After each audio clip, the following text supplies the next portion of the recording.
royal family is always news. This week, the headlines are all about what Christmas will look like at Buckingham Palace and which of Kate Middleton's favorite items is being left off the menu. And a bill before Parliament could see non-working royals excluded from being able to deputize for the sovereign. Does this mean Princes Andrew and Harry would be blocked from being royal stand-ins? A King's Christmas. Royal watchers are all saying the same thing about Prince Charles' Christmas plans as the firm prepares for its first without Queen Elizabeth. After celebrating 32 Christmases at the royal estate, Queen Elizabeth's tradition will be continued this year by her son King Charles and his wife Queen Consort Camilla. Royal fans will be thrilled by the news that King Charles is spending Christmas at Sandringham. Fans are thrilled that King Charles is keeping traditions and memories alive. However, there will reportedly be much less formality in this year's celebrations. This includes the food. Which dish is the king leaving off the table this year? Keep watching to find out. Former royal correspondent for the BBC, Jenny Bond, told OK Magazine there will be no bowing, curtsying, or watching the king's likely pre-recorded TV address, making the event more laid back.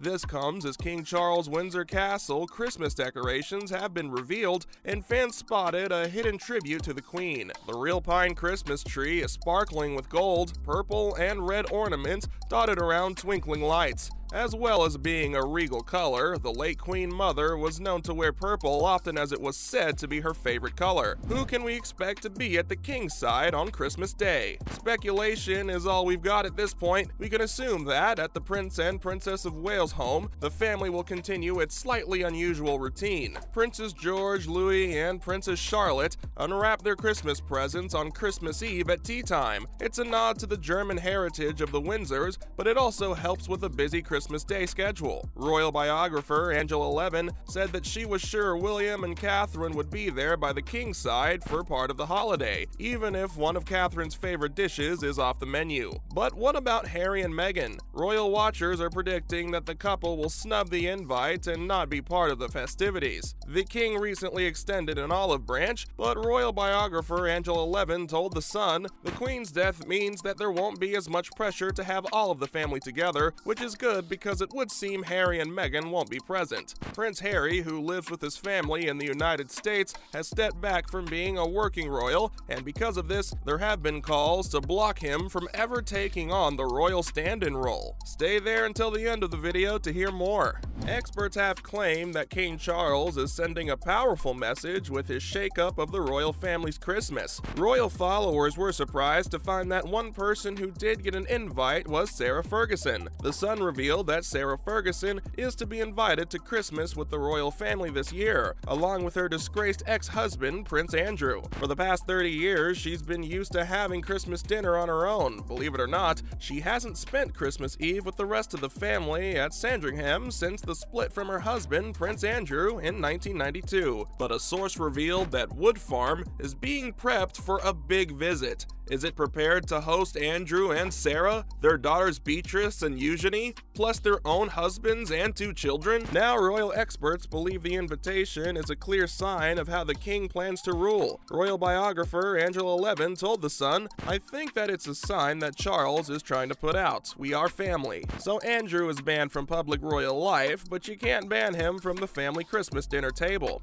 And let's be honest, it was really Prince Philip who could not stand his Fergie, and he never forgave her for letting her financial advisor suck her toes. An awfully long time has passed now, and she is very much loved by her children who will be invited. He's clearly showing he can separate work and the importance of family. Accepting Fergie back into the royal family is a sign of this. Surely all Harry would need to do is make the first step then? But there's a difference between loving a member of your family and absolutely hating what they are doing with their life. When King Charles was Prince of Wales, he had been an advocate for higher welfare standards in farming. Now as king, he has reaffirmed this opposition, with a certain luxury food staying off the menu. In a letter to animal rights campaigners, Buckingham Palace has confirmed that there will be no foie gras on the royal menu. King Charles has been campaigning against the production of foie gras since 2008, when he banned all chefs in his own personal residences from serving it. He also withdrew a royal warrant from from one of his local cheese shops because they sold foie gras. Now, the king has been instrumental in banning foie gras across all royal residences. We wonder how Kate Middleton feels about it. The Daily Mail and Sun report that foie gras has been one of Kate Middleton's preferred menu items in the past. Elisa Allen, vice president of the animal welfare group PETA, welcomed the news that foie gras is being taken off the menus. "I wish more people would follow the king's lead and leave foie gras off the menu this Christmas and beyond," she said. The PETA team apparently sent King Charles an entire hamper of an alternative called foxgrass. The UK has banned the production of foie gras, but not its sale or importation,